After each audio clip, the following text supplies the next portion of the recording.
Kita akan memasuki hadis ke-10 dari kitab Arba'in An-Nawawiyah. Bismillahirrahmanirrahim.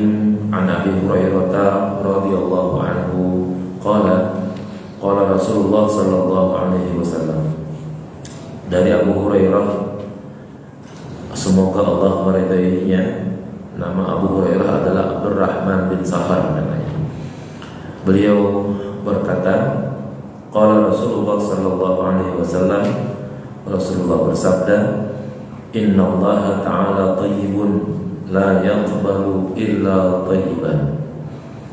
Sesungguhnya Allah Subhanahu wa taala itu adalah thayyib, yaitu baik atau suci, maha suci daripada segala kekurangan. La yaqbalu illa thayyiban. Allah yang thayyib itu tidak akan menerima kecuali yang baik juga, hanya menerima yang baik saja. Wa innallaha amara al-mu'minin bima amara bihil mursalin. Dan Allah memerintahkan orang-orang yang beriman sama sebagaimana Allah memerintahkan para rasul. Mana bukti kesamaan perintah antara mukmin dan mursalin, antara orang mukmin dan orang-orang yang diutus oleh Allah sebagai rasul? Allah berfirman, ya ayyuhar rusulu kulu minat thayyibati wa'malu salihah. Wahai para rasul, makanlah dari hal-hal yang baik. Tentu dalam hal ini maksudnya adalah halal, thayyibah, halal dan baik. Wa'malu salihah, dan juga beramal salehlah. Dari ayat ini dapat dipahami untuk perintah makan dan perintah beramal soleh itu ada pada Rasul. Lalu untuk orang yang beriman, mana ayatnya? Wa qala, dan Allah berfirman, ya ayyuhalladzina amanu kulu min thayyibati ma razaqnakum. Makanlah, wahai orang yang beriman, makanlah dari hal-hal yang baik, dari rizki yang kami berikan kepada kalian. Tsumma dzakara rajula, kemudian Rasulullah menceritakan ada seseorang yudhiru safara, yang melakukan perjalanan jauh. Perjalanannya jauh tapi perjalanan yang baik. Nanti ada perjalanan jauh tapi perjalanan yang tidak baik. Ini perjalanan yang mubah, yang boleh. Ash'atha aghbara, rambutnya kusut, bajunya, badannya kumam. Dulu kita tahu perjalanan di padang pasir itu hal yang sangat memungkinkan. Kalau angin bertiup, maka kemungkinan besar kotoran-kotoran atau pasir-pasir pasti akan menimpa orang-orang yang berjalan tersebut, sehingga mungkin rambut jadi kotor, baju jadi kumal gitu. Yang dalam perjalanan ini yamuddu yadayhi ilas sama, menengadahkan kedua tangannya berdoa menuju ke atas langit. Ya Rabbi, ya Rabbi. Isi doanya, wahai Tuhanku, wahai Tuhanku. Dengan segala isi doanya di situ tidak dijelaskan oleh Rasulullah. Yang Rasulullah ingin kasih tahu adalah wa mat'amuhu haramun. Orang yang berdoa ini ternyata makanannya adalah haram. Wa mashrabuhu haramun, dan minumannya juga haram. Wa ghudhiya bil harami, dan dikenyangkan, digemukkan badannya bil haram, dengan sesuatu yang haram. Fa anna yustajabu lahu, maka bagaimana mungkin doanya itu dapat diterima. Rawahu Muslim, hadis riwayat Muslim. Jamaah yang kami hormati, yang pertama kita ingin mengatakan dari hadis ini adalah bahwa ada perintah yang sama antara orang mukmin dan para rasul. Ada titik temu yang sama antara para rasul yang Allah utus, yang memang memiliki kedudukan yang sangat luar biasa di hadapan Allah, dan juga orang mukmin yang mungkin di dalamnya adalah kita, ya, dengan segala macam kekurangan kita yang kita miliki dan banyaknya dosa yang pernah kita kerjakan dibandingkan dengan para rasul, tapi Allah memiliki atau menetapkan kesamaan perintah. Walaupun Rasul mungkin orang yang paling hebat di hadapan Allah, dan kita sebagai orang mukmin mungkin orang yang paling buruk kali karena banyaknya dosa begitu, tetapi dalam perintah ini ada titik kesamaan, yaitu di dalam, ya, perintah untuk memakan makanan yang halal, memakan makanan yang thayyib. Jadi antara orang mukmin dan orang yang diutus oleh Allah menjadi rasul, menjadi nabi, itu kesamaannya adalah ada pada perintah untuk sama-sama makan yang baik, makan yang halal. Artinya kalau begitu, Rasul sebagai makhluk yang paling mulia di hadapan Allah dan kita itu memiliki kesamaan dalam hal kewajiban untuk mencicipi makanan, minuman, dan juga berpakaian yang halal. Dari sini mestinya kita bangga bahwa kita disamakan perintahnya, ya, dengan para rasul, ya. Namun tentunya ini bukan perkara enteng, ya, karena, ya, perintahnya adalah untuk mendapatkan sesuatu yang halal. Di era modern seperti sekarang ini, orang tidak sedikit yang berkata, ya, mencari yang haram saja susah, apalagi yang halal, gitu. Bahasanya seperti itu. Mencari yang haram saja susah, apalagi yang halal.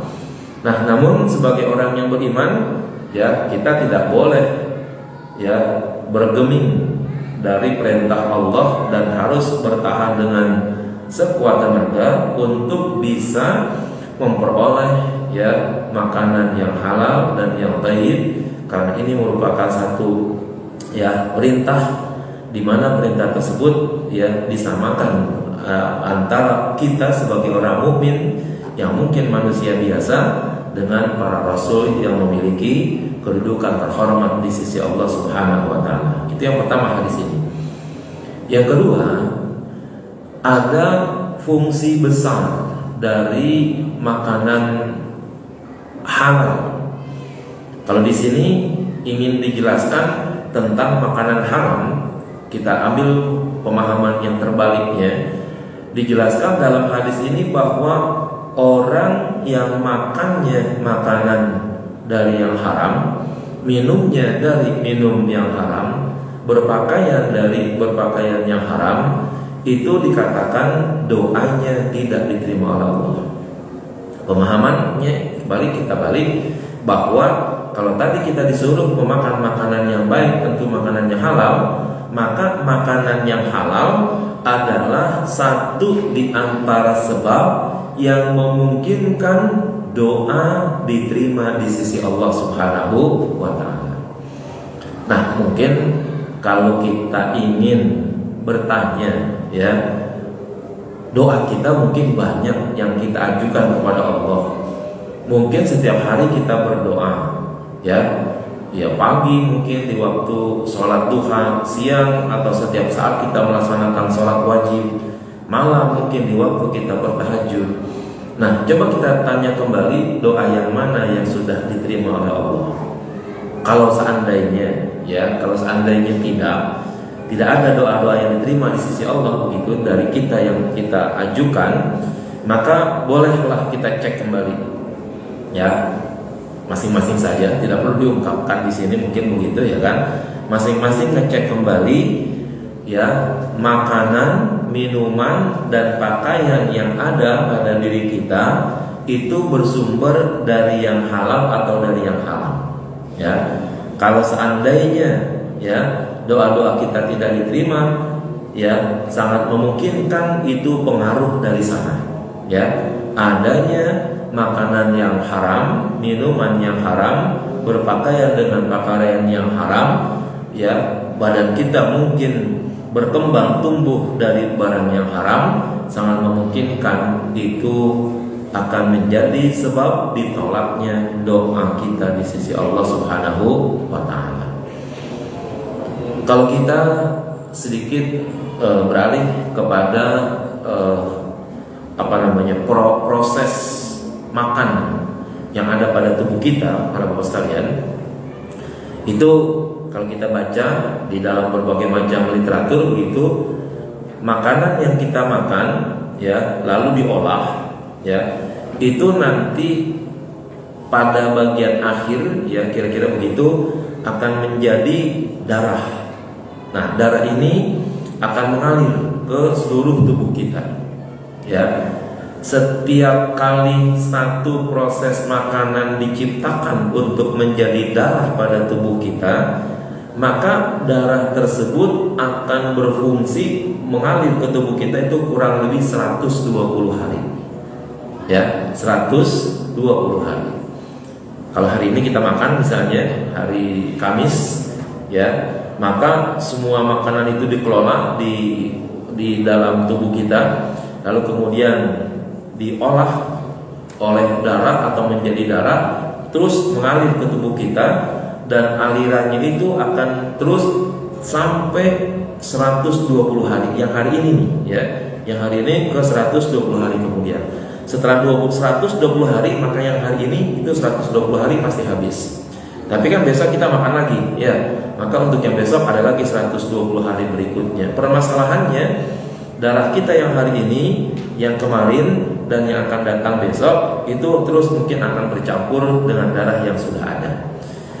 Yang bahayanya adalah kalau kita sekali makan, ya, sekali makan, sekali minum, ya, dari barang yang haram, dari makanan yang haram, itu sangat memungkinkan jadi darah selama 120 hari itu. Ya. Nah, kalau selama 120 hari itu darah masih mundar-mandir pada tubuh kita, ini yang sangat dikhawatirkan. Jangan-jangan selama 120 hari itu doa kita ditolak oleh Allah Subhanahu wa taala karena sekali makan yang haram. Jadi bahaya makan haram itu di situ, ya. Nah, ini perlu kita perhatikan, jangan sampai terjadi sedemikian, ya. Sekali kita makan haram, itu 120 hari kemudian darah itu masih berfungsi di situ, ya. Baru darah itu mati total yang hari ini kita makan setelah 120 hari kemudian. Nah, ini amat sangat berbahaya kalau seandainya di hari-hari antara hari ini dan 120 hari ke depan kita berdoa, dan pada hari ini mohon maaf misalnya kita makan makanan yang haram, sangat memungkinkan makanan itu akan mengendap menjadi darah dan seterusnya selama 120 hari. Sementara Nabi mengatakan orang yang makanannya haram, minumannya haram, pakaiannya haram, doanya tidak akan diterima. Maka dapat disimpulkan kalau orang sekali makan makanan yang haram 120 hari kemudian darahnya juga terbuat dari darahnya yang haram. Dagingnya kalau jadi dagingnya yang haram, dan seterusnya, yang pada saat itu sangat memungkinkan doa-doa atau mungkin ibadahnya itu menjadi tersendat untuk diterima di sisi Allah Subhanahu wa taala. Inilah maka Allah Subhanahu wa taala memerintahkan kepada kita orang mukmin, ya, orang mukmin rendahanlah kalau kita bilang, ya, terus sampai orang mukmin yang derajatnya paling tinggi di sisi Allah, yaitu para rasul, ya, punya kewajiban untuk makan makanan yang halal supaya ibadah, ya, dan doa-doanya itu langsung diterima di sisi Allah Subhanahu wa taala. Baik. Innallaha thayyibun ay munazzahun 'anil naqaisi. Sesungguhnya Allah itu adalah thayyib, dimaknai bahwa Allah itu maha suci daripada segala kekurangan. Wa muqaddasun 'anil afati wal 'uyub. Allah maha suci minal afati dari kerusakan wal 'uyub, dan juga dari aib-aib, hal-hal yang sifatnya buruk. Wa thayyibun fi dzatihi, Allah itu baik pada zatnya. Wa thayyibun fi sifatihi, dan thayyib atau baik pada sifatnya, wa thayyibun fi af'alihi, dan juga thayyib baik pada perbuatannya. Dengan kata lain, kalau begitu, mulai dari zat Allah, sifatnya dan perbuatannya itu tidak ada yang dianggap mengandung kekurangan. Allah tidak pernah berbuat yang menjadikan nilai sebagai Tuhan menjadi berkurang. Yang sangat memungkinkan itu terjadi pada diri manusia. Manusia bisa berbuat, melakukan sesuatu yang ketika dia melakukan sesuatu itu pada akhirnya menjadikan nilai kemanusiaannya menjadi kurang, menjadi rendah. Bahkan banyak di antara manusia yang memang sengaja melakukan keburukan-keburukan yang pada akhirnya menimbulkan aib pada diri mereka. Allah tidak demikian. Allah sebagai Tuhan, apapun yang Allah perbuat pada diri manusia dan semua makhluknya itu harus punya nilai bagus, punya nilai baik. Cuma nanti rasa antar setiap manusia itu berbeda. Ya, rasa yang dilakukan oleh manusia itu berbeda-beda. Kita ambil contoh saja nih. Sekarang kita lagi panas-panasnya nih, ya. Rasanya panas benar hidup kita sekarang.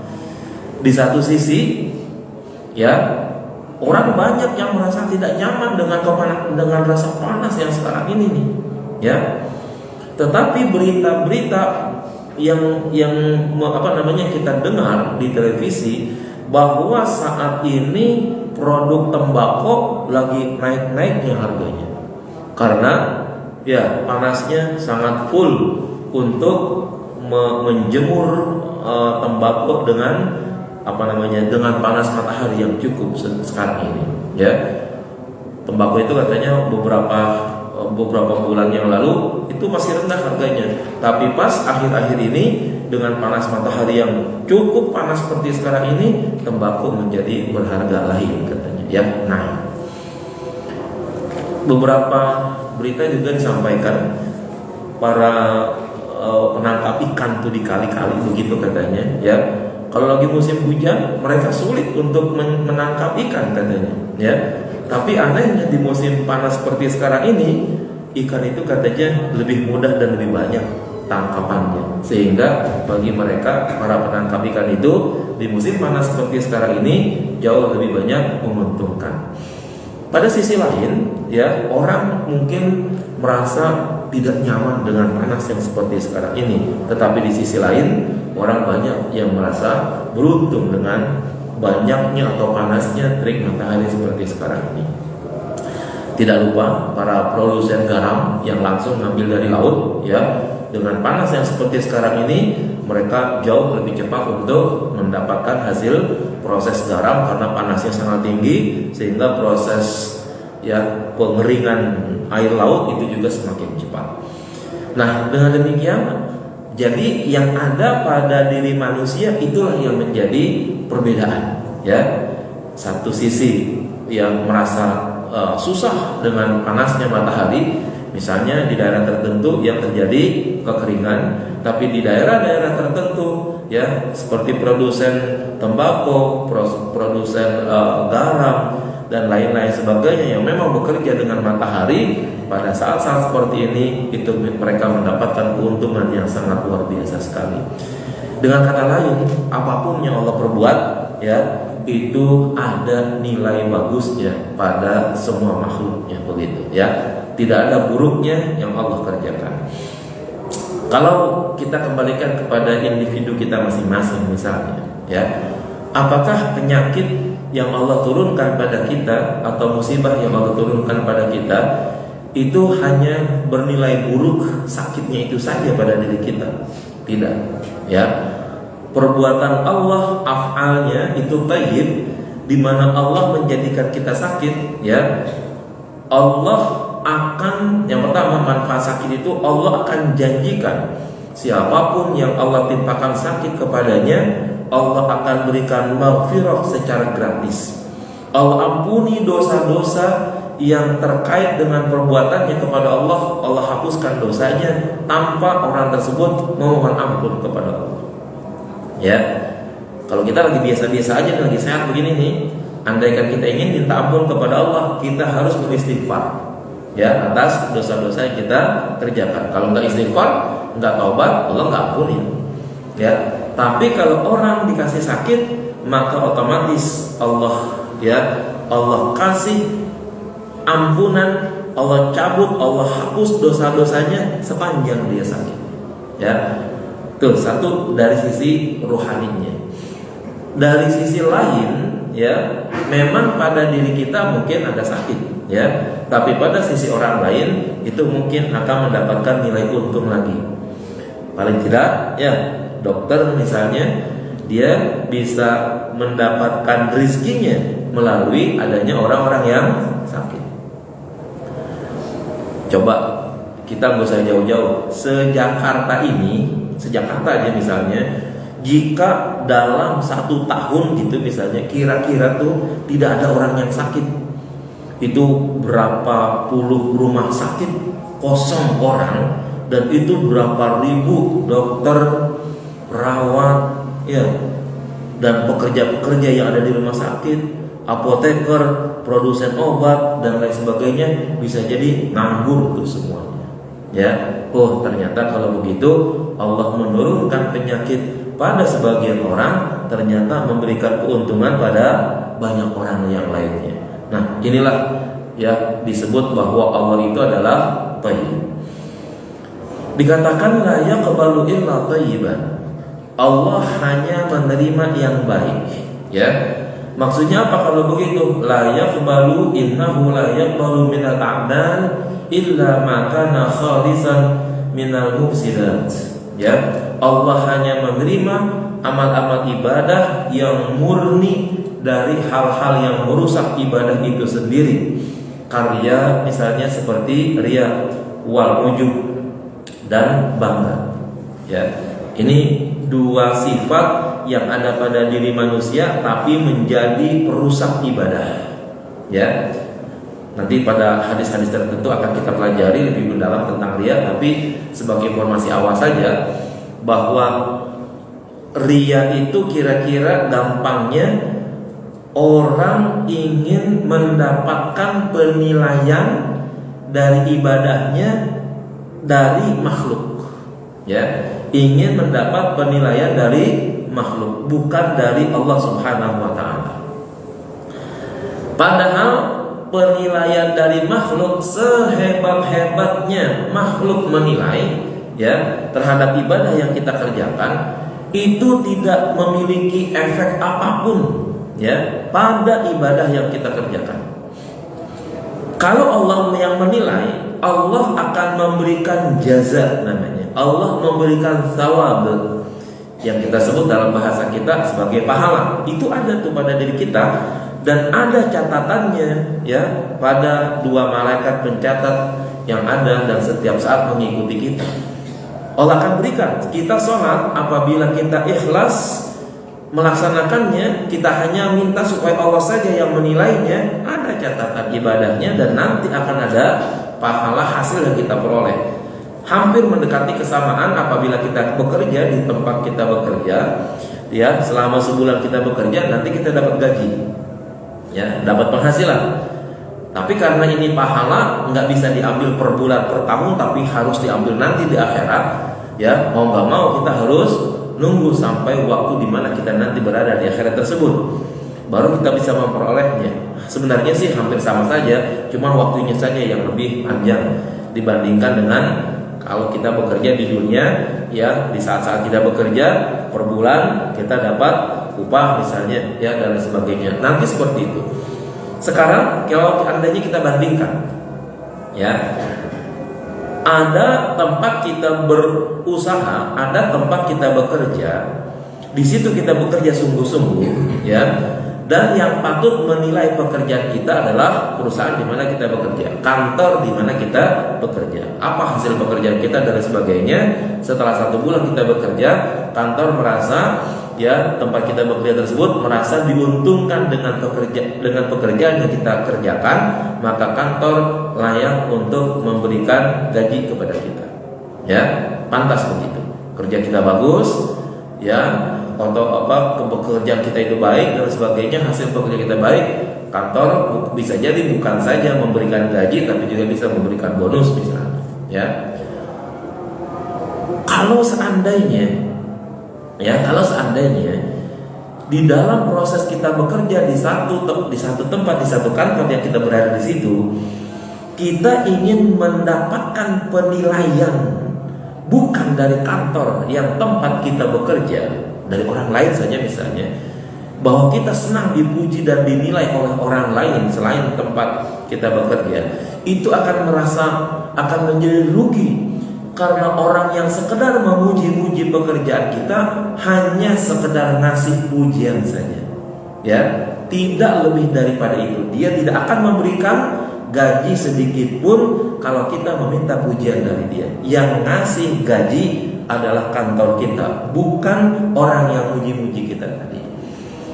Kira-kira tuh analoginya seperti itu. Nah, sekarang kalau kita sholat misalnya, kita puasa, kita zakat, kita haji, ya, kita menginginkan pujian dari makhluk hanya sekadar bisa berkata, sholat kamu bagus, zakat kamu hebat, haji kamu mantap. Udah di bibir doang tuh, tidak lebih daripada itu, ya.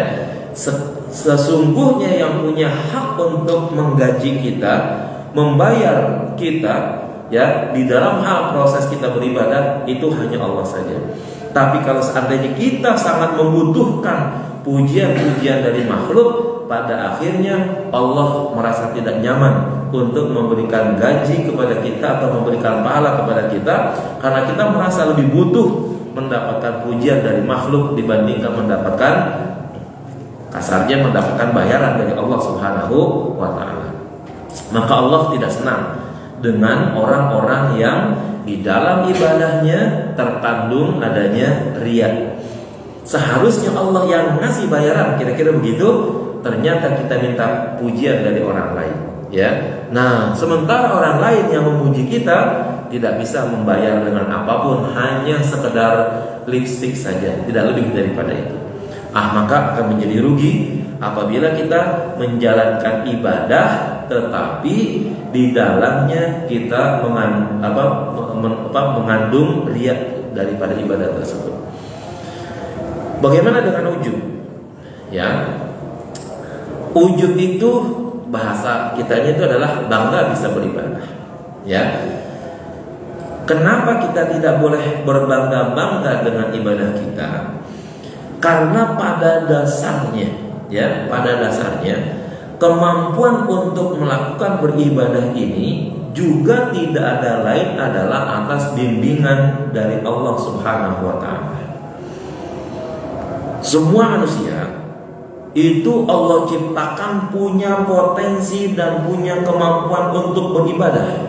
Karena ibadah tidak ada yang susah, ya.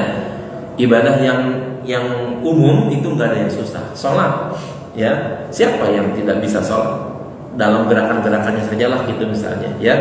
Nggak ada yang namanya sholat tuh, kagak ada yang istilahnya menjadikan beban kita menjadi berat, sakit gitu, nggak ada, ya.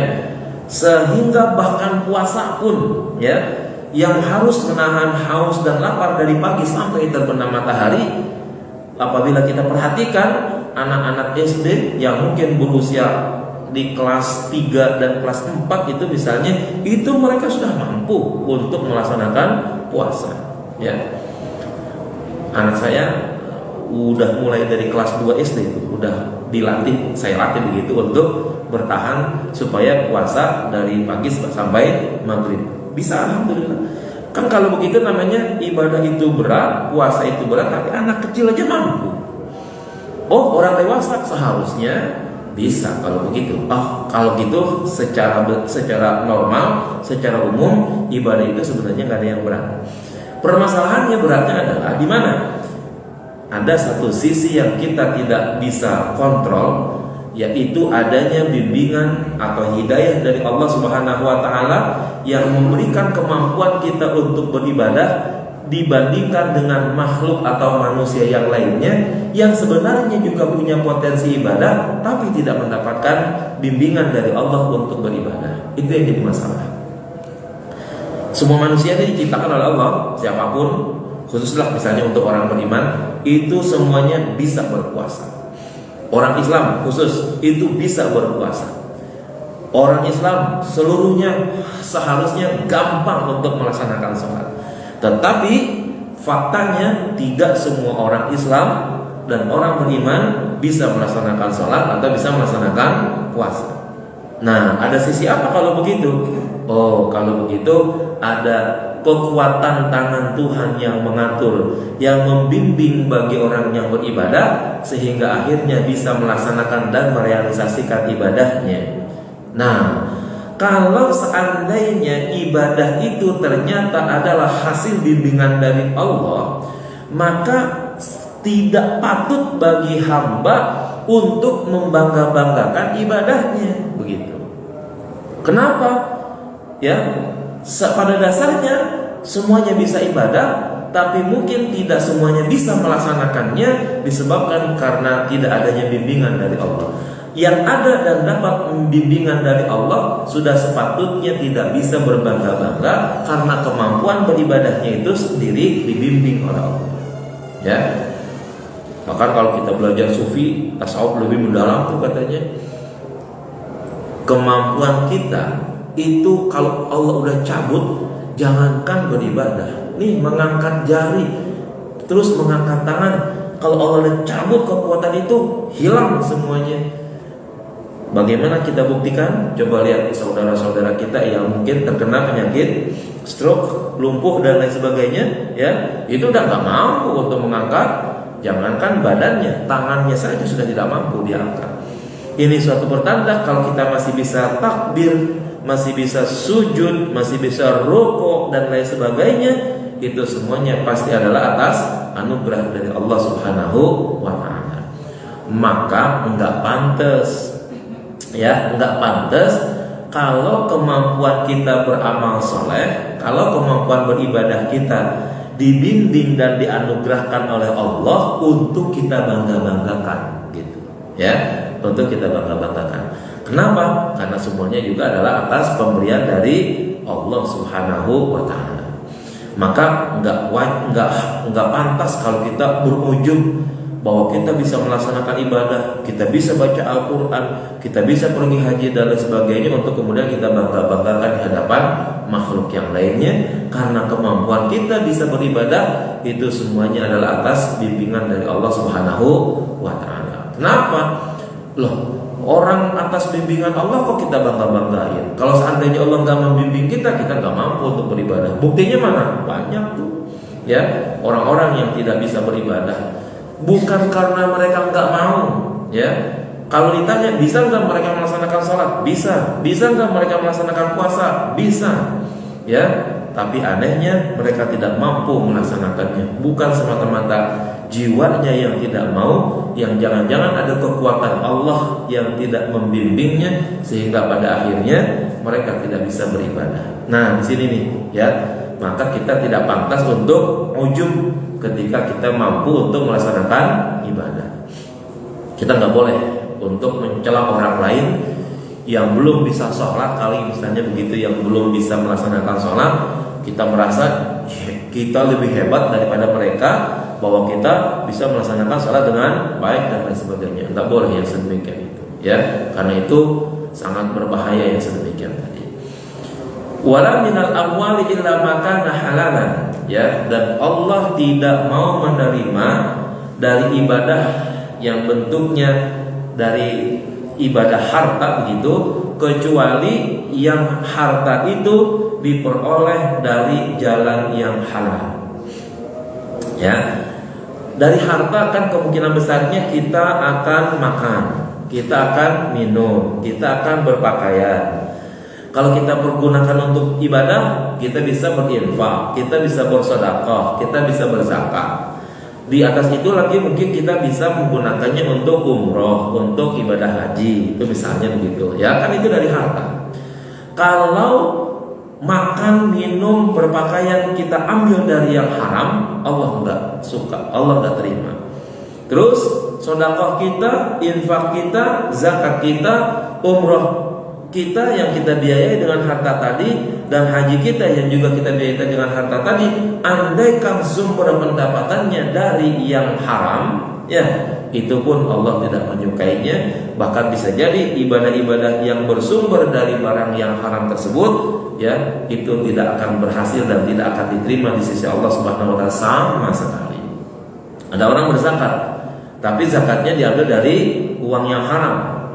Entahlah bagaimana, pokoknya penting kita katakan saja uang itu uang haram, tapi dia bisa tuh mau menzakatkannya, mau menginfakkannya, mau mensedekahkannya, maka infak, sedekah dan zakatnya ditolak oleh Allah Subhanahu wa taala karena diambil dari barang yang haram.